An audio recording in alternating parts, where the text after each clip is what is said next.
Alors bonjour à tous, bienvenue sur l'église Philadelphia, notre église en ligne. En fait, l'église Philadelphia, c'est une église qui se trouve dans le nord de la France, au sud de l'île, dans une région qui s'appelle la Pévèle. Et nous nous retrouvons tous les premiers dimanches du mois l'après-midi et tous les vendredis de 17h à 19h où on prend des temps de prière pour toutes les personnes qui ont besoin de prière, quelles que soient les difficultés et j'ai envie de dire quelles que soient leurs croyances. Voilà, alors aujourd'hui je voulais vous partager un message que j'ai intitulé « Connaître le Père ».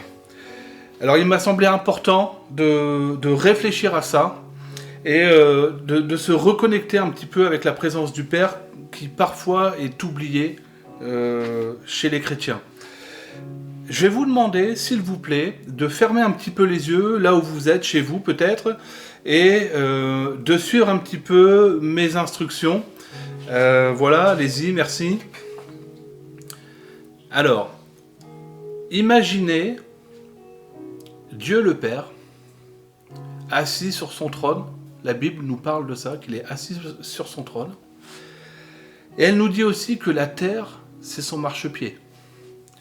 Alors imaginez, prenez un petit peu de temps, comment notre Dieu, notre Père, comment il est quand il est assis sur son trône, la terre est son marchepied, nous sommes devant tout petit, peut-être même que du bas du trône, on ne peut même pas voir à quoi il ressemble, presque inaccessible. Il y a quelque chose qui monte en nous de respect quand on est devant son trône, lui qui est tellement glorieux. Et Jésus nous dit, il y a une prière parfaite que nous pouvons lui adresser. Et je vous prie de m'accompagner aussi d'un même cœur quand je vais vous partager cette prière et surtout que je vais l'adresser au Père. Notre Père, qui est aux cieux, que ton nom soit sanctifié, que ton règne vienne, que ta volonté soit faite sur la terre comme au ciel. Donne-nous aujourd'hui notre pain quotidien. Pardonne-nous nos péchés, comme nous pardonnons aussi à ceux qui nous ont offensés. Et ne nous laisse pas entrer en tentation, mais délivre-nous du mal, car c'est à toi qu'appartiennent le règne, la puissance et la gloire, éternellement.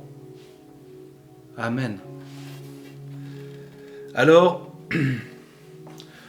on se demande souvent comment nous devons faire pour être comme Jésus. On va se demander parfois, que ferait Jésus dans telle ou telle situation ? Eh bien, dans le Notre Père, Jésus nous explique comment nous devons prier. Vous savez, les disciples sont allés le voir pour lui poser la question, comment devons-nous prier ? Et Jésus leur a donné une seule prière, le Notre Père. Alors il nous a montré en même temps comment nous devons prier, mais aussi comment lui, il prie, et l'attitude en fait qu'il a lorsqu'il prie. Et en fait, Jésus prie toujours le Père avec révérence.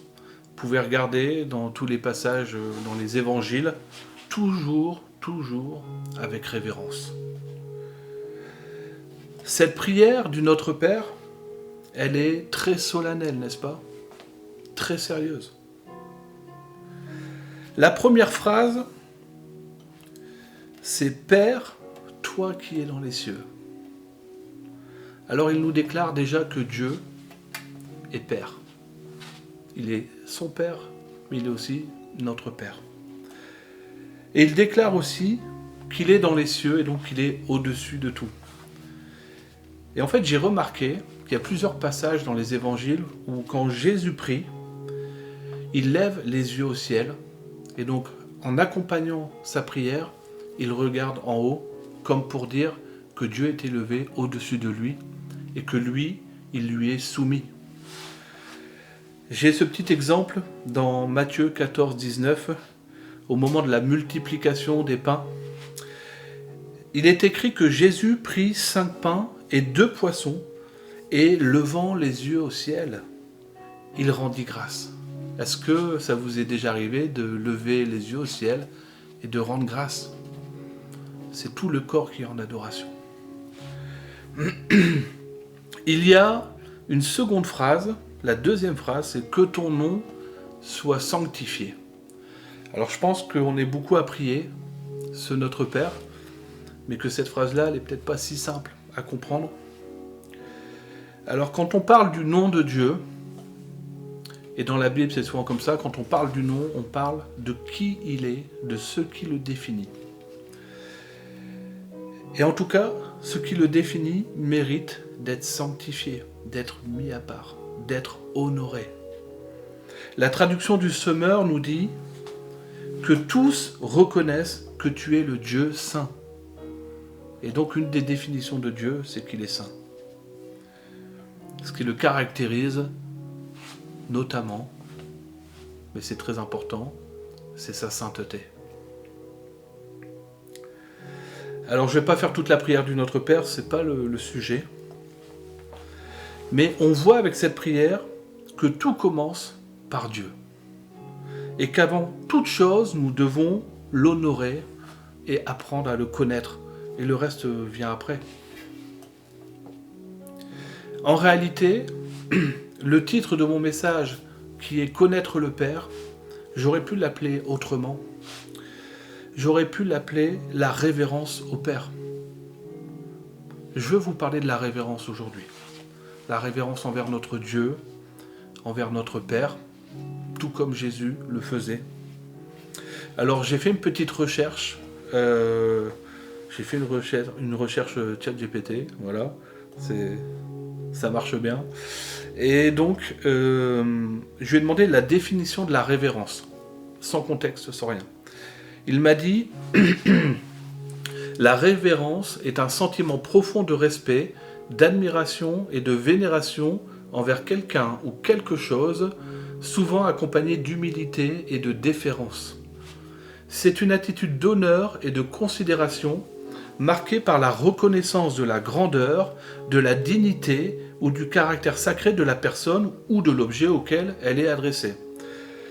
En contexte spirituel ou religieux, la révérence désigne l'attitude respectueuse que l'on adopte envers Dieu ou le sacré. Par exemple, la révérence dans la prière implique une approche humble et honorante devant la grandeur et la sainteté de Dieu. Alors si ça, c'est pas une bonne définition, je ne sais pas ce que c'est. C'est exactement ça, l'attitude de cœur qui honore, qui respecte, avec humilité, la splendeur de Dieu. Alors, Jésus nous dit « Tu aimeras le Seigneur ton Dieu de toute ta force, de toute ton âme, de toute ta pensée. » Il nous dira aussi « Quoi que vous fassiez, que vous mangiez, que vous buviez, faites tout pour la gloire de Dieu. » Il y a tellement d'exemples, des paroles de Jésus qui nous dit « Glorifiez le Père ». Jésus ne se mettait jamais devant le Père. Au contraire, il s'effaçait pour lui donner la place. Il nous dit « Je fais toujours ce qui lui est agréable. » Toujours. Lorsque Jésus explique aux disciples qu'il va partir et qu'il va envoyer le Saint-Esprit, il leur dit qu'il faut que le monde sache, je vais vous lire, que le monde sache que j'aime le Père et que j'agis selon l'ordre que le Père m'a donné. Que le monde sache que j'aime le Père et que j'agis selon l'ordre que le Père m'a donné. C'est dans Jean 14. Il y a aussi à Gethsémani, on ne peut pas oublier ce passage. Jésus, la veille de sa crucifixion, il devait aller à la croix, il savait ce qu'il allait arriver. Ses disciples dormaient, n'avaient pas compris l'enjeu, et lui, il était terrifié. Jésus était terrifié d'aller à la croix. Et alors il a dit à son Père, il a fait quelques pas en avant, il se jeta sur sa face et pria. Et il dit, mon Père, s'il est possible que cette coupe s'éloigne de moi, toutefois non pas ce que je veux, mais ce que toi tu veux, Père. Jusqu'à la mort. Il voulait faire la volonté de son Père, même quand il était terrifié. Ta volonté, Père, et pas la mienne. Tout en Jésus désire faire la volonté du Père. J'en profite pour vous dire que, ou préciser ou rappeler, si ce n'est pas une évidence, que le Père a voulu que Jésus meure à la croix. Et oui, non pas ma volonté, mais ta volonté, Père. Jésus est le don de Dieu, le sacrifice du Père pour que nous soyons sauvés. On peut dire que le Père a sacrifié le Fils par amour pour nous, et que le Fils est sacrifié par amour du Père, et aussi par amour pour nous, bien sûr. Vous voyez, Jésus mettait toujours le Père en avant. Donc quand il va à la croix, il dit « ta volonté d'abord ». Toi d'abord. Sacrifié par amour du Père. Parce que le Père nous aime et veut nous sauver. Alors, ce sacrifice à la croix, vous savez très bien que le prix est très très élevé. Mais tout sacrifice a un prix élevé. Quand on offre quelque chose en sacrifice, ça coûte toujours. Alors je voulais vous ramener au baptême de Jésus. Dès que Jésus eut été baptisé, il sortit de l'eau. Et voici les cieux s'ouvrirent, et il vit l'Esprit de Dieu descendre comme une colombe et venir sur lui. Et voici, une voix se fit entendre du ciel, la voix de Dieu. Et cette voix, elle dit, « Celui-ci est mon Fils bien-aimé, en qui j'ai mis toute mon affection. » C'est dans Matthieu 3. Et alors, j'ai réfléchi aux mots qui sont utilisés, en me disant, mais quel était le cœur du Père à ce moment-là? Et donc j'ai regardé un petit peu dans la Bible Strong, dans les racines grecques, les mots qui étaient utilisés pour dire « bien-aimé »,« celui-ci est mon Fils bien-aimé », et le mot qui était utilisé pour l'affection, « en qui j'ai mis toute mon affection ». Et il se trouve qu'à chaque fois, la racine qui est utilisée, c'est « agapé ». Et « agapé », il y a plusieurs mots en grec pour parler de l'amour, comme en français d'ailleurs, d'aimer quelque chose. Et le mot agapé, c'est le mot le plus élevé pour exprimer l'amour. C'est l'amour fraternel, c'est l'amour d'un père pour son fils, c'est l'amour qu'on a dans nos familles, c'est un amour profond. C'est un amour très profond. Alors, je me suis tenté à une retraduction de ce verset en toute humilité. Et du coup, on pourrait dire que Dieu a dit « Celui-ci est mon Fils que j'aime tellement, que j'aime de façon folle, incroyablement, de tout mon cœur. Celui-ci est mon Fils que j'aime tellement et en qui j'ai déversé plus que toute mon affection, mais tout mon amour. J'ai tout déversé en lui. » Imaginez l'amour de Dieu. Dieu qui est amour, déversé en Jésus. Imaginez la personne que vous aimez le plus au monde. Imaginez l'amour que vous avez pour cette personne. Sachez que l'amour de Dieu pour Jésus va bien au-delà de ça. Alors Jésus nous a été donné. Il est dit qu'il est le seul nom qui nous ait été donné sur la terre, sous la terre et dans le ciel, pour que nous soyons réconciliés avec Dieu le Père. Quand on dit que c'est le seul nom, c'est la seule personne. Il n'y a que Jésus qui nous a été donné pour être réconciliés. C'est un cadeau de Dieu. L'objectif de Jésus n'est pas que nous le rencontrions, mais que nous soyons réconciliés avec le Père. L'objectif de Jésus, ce n'est pas lui-même. Son objectif, c'est le Père. On dit qu'il est le chemin. Il réconcilie le Père et nous qui sommes ses enfants. L'objectif, ce n'est pas Jésus, c'est le Père. Jésus, il est le moyen, il est le chemin et il est la porte. Dans Jean 3,16, il est écrit « Car Dieu a tant aimé le monde qu'il a donné son Fils unique, afin que quiconque croit en lui ne périsse point, mais qu'il ait la vie éternelle. » Dieu a tant aimé le monde qu'il a donné son Fils unique. C'est un cadeau. Il est écrit aussi dans Colossiens, premier chapitre, que Dieu nous a délivrés de la puissance des ténèbres et qu'il nous a transportés dans le royaume de son Fils bien-aimé, de son Fils qu'il aime tellement. C'est Dieu qui l'a fait. Alors je vais vous donner un petit témoignage. Il y a quelques années, j'étais dans une église et ils étaient partis, un groupe de l'église était parti au Canada pour aller visiter une église dite de réveil et peut-être amener quelque chose du réveil dans cette église. Et alors, je m'étais calé depuis ma chambre, en prière, sur le même créneau qu'eux. Je sais plus si c'était la nuit ou quoi. Et ils avaient vécu des choses fortes, justement, par rapport à la présence du Père. Je ne savais pas à l'époque. Et en fait, j'ai commencé à prier, et dans la prière, je me concentrais, je pensais à Jésus qui était crucifié, et je priais là-dessus. Et en fait, le prisme, l'angle de vue a changé au fur et à mesure de la prière, et c'est comme si je voyais le Père qui voyait Jésus crucifié et expiré à la croix.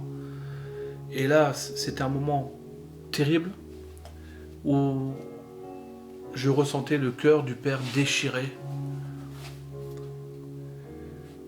parce que son Fils mourait à la croix, parce qu'il était séparé. Jésus, il s'est fait pécher, il a été séparé à un moment donné de la présence de Dieu. Il s'est fait pécher à notre place.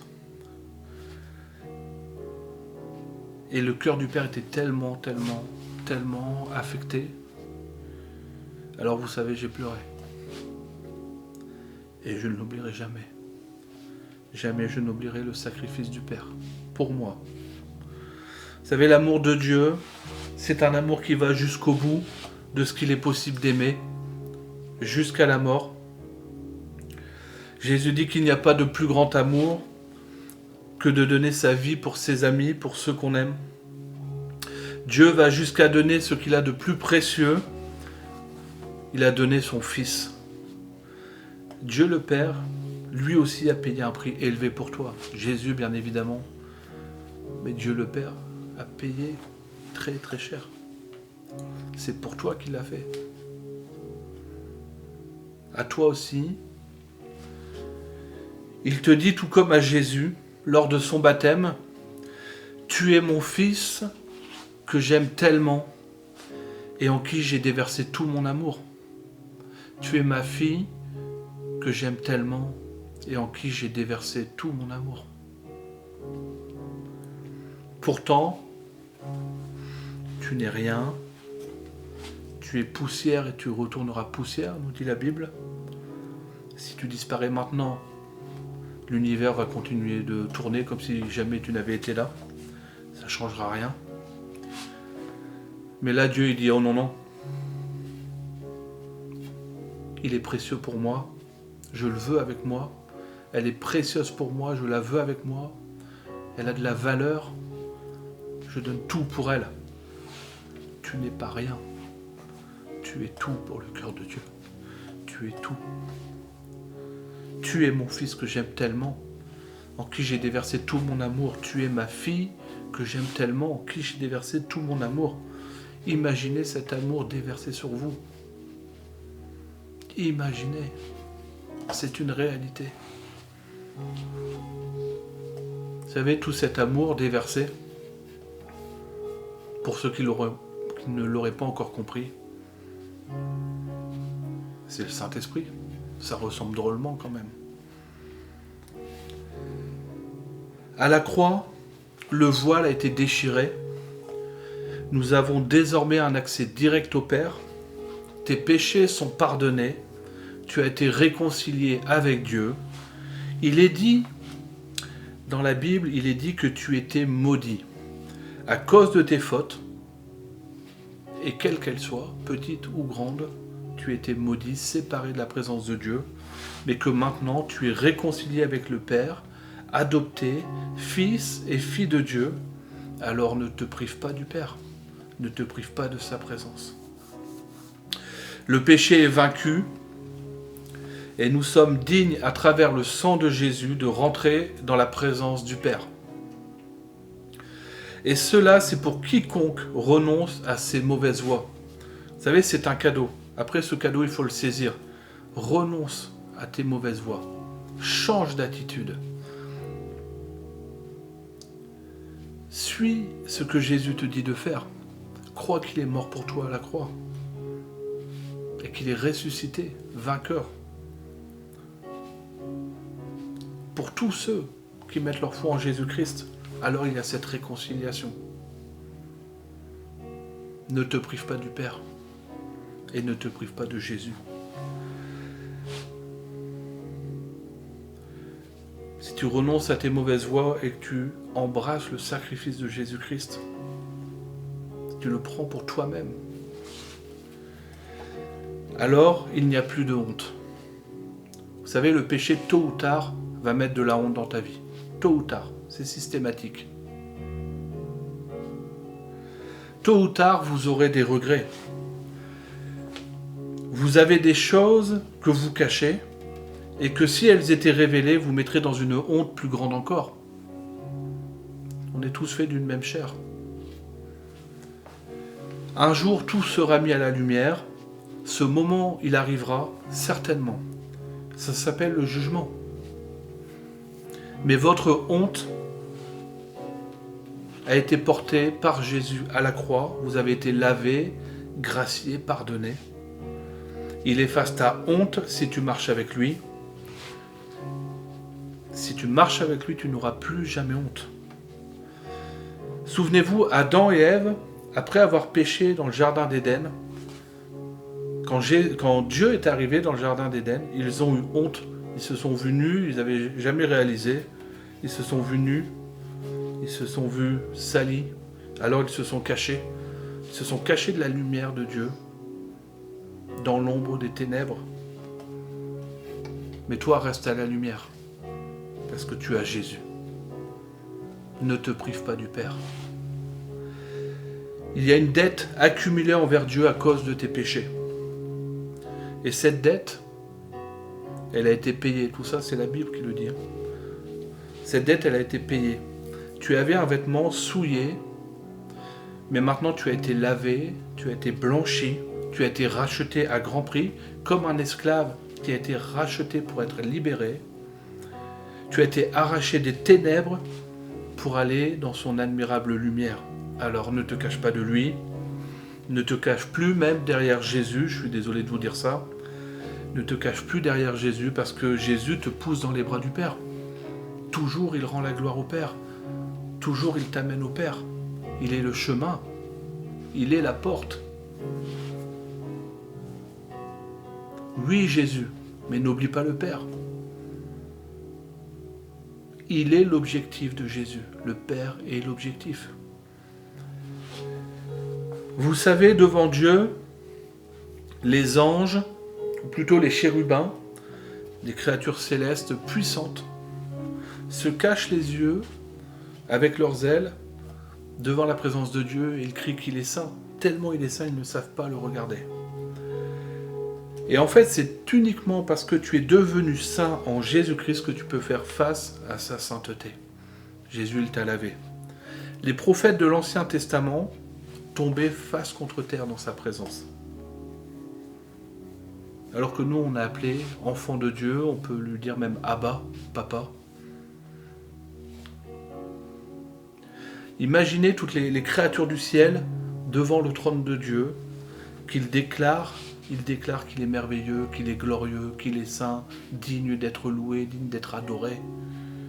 Imaginez toutes les créatures célestes, par milliers, toutes plus belles, les unes que les autres, parce que créées par Dieu, magnifiques, saintes, et qui crient la gloire de Dieu, gloire à l'agneau, gloire à celui qui est assis sur le trône, Dieu le Père. Il y avait dans le temple juif un endroit où il y avait la présence palpable derrière le voile, le palpable de Dieu. C'était la Shekinah, il sentait sa présence. Et je vais vous faire part aussi d'une expérience que j'ai pu vivre et quelque part même avant ce que moi je vais appeler ma vraie conversion. Il y en a eu plusieurs, mais il y en a une vraie. Et en fait, je le priais. C'était vraiment un moment lors d'un voyage, ça n'avait rien de spirituel. Et je le priais, et d'un coup, je sens sa présence sur mes épaules. Un fardeau, mais un fardeau tellement bon. Et il a fallu que je me mette à genoux. Et là, le poids était sur mes épaules, sur mon dos, sur moi en entier. Et il aurait fallu que je m'allonge. Je ne l'ai pas fait. J'ai résisté. Il aurait fallu que je m'allonge. Mais je savais que même allongé, c'était encore insuffisant. Ça, c'est la gloire de Dieu.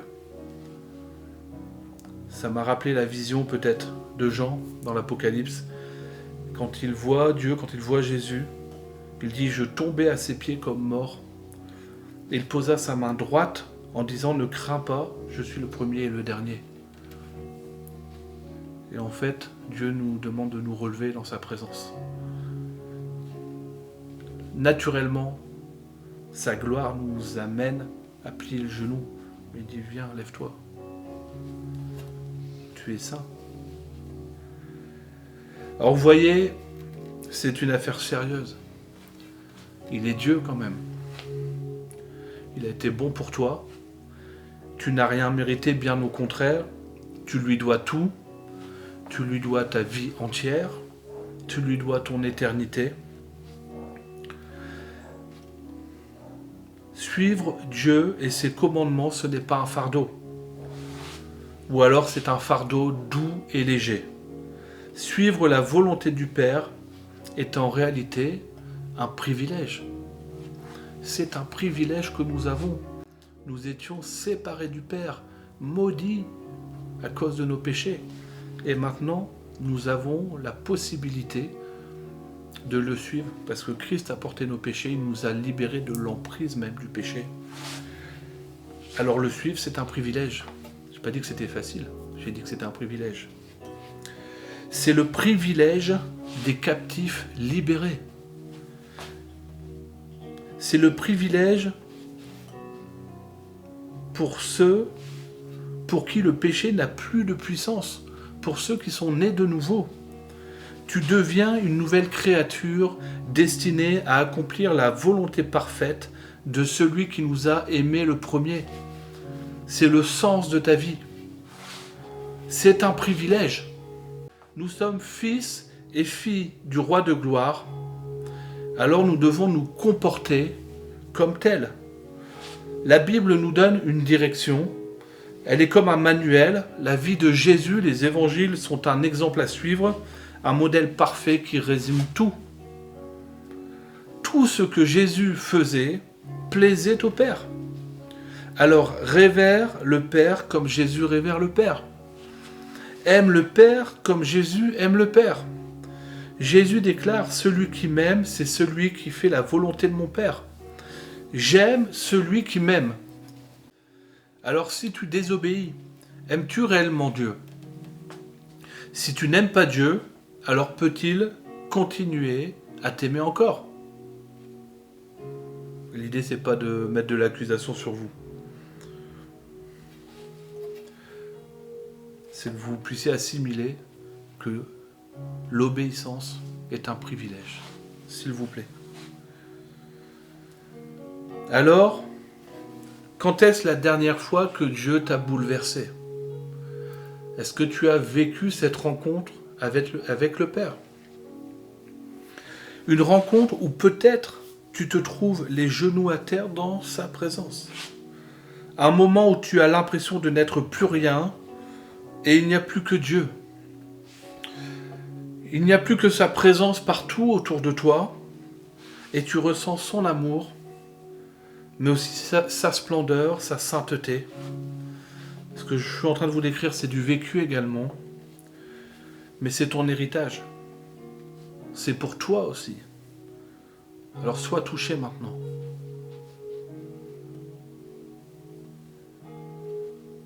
Je te prie de rentrer dans une attitude de prière maintenant, pour conclure. revois ton imagination au début du message où tu voyais Dieu assis sur son trône, qu'il règne, toute sa puissance, mais aussi tout son amour. Et là où tu es, ferme tes yeux. Peut-être dans ta voiture, peut-être dans ta chambre, peut-être tu écoutes avec ton époux, ton épouse ou tes enfants. Prenez un temps, s'il vous plaît. Fermez les yeux. Alors que tu fermes les yeux, la présence du Père t'enveloppe partout. Au-dessus de toi. Tout autour de toi, tu es en sécurité. En sécurité entre ses mains. Il est bon. Il est bon. Il n'y a plus que lui et toi. Dans ses mains, il te rassure, tu es comme recroquevillé comme l'enfant à naître, comme l'enfant dans le ventre de sa maman. Et alors, recroquevillé, tu peux regarder en toi, voir Dieu qui grandit, sa présence autour de toi, mais en toi.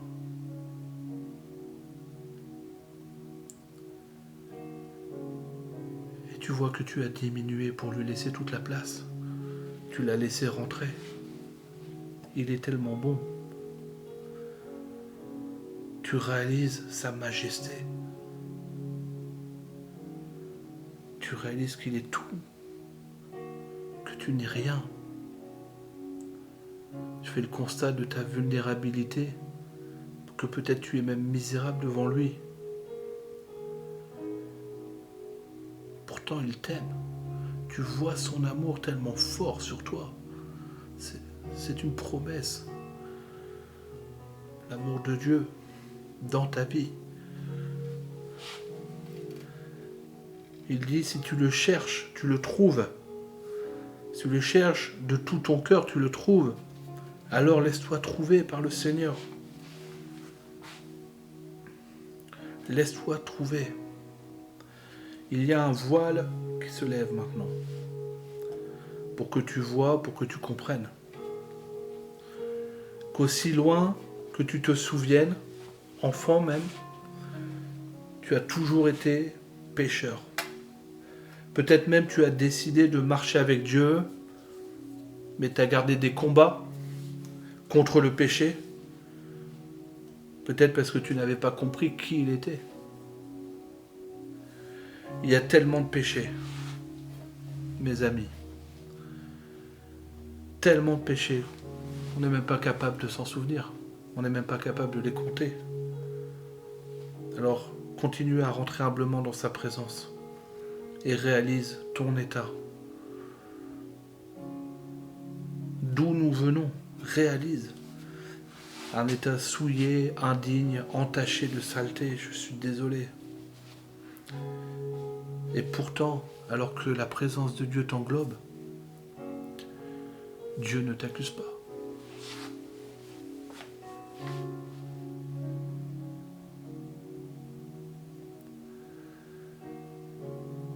Alors, et c'est ce qui m'est arrivé,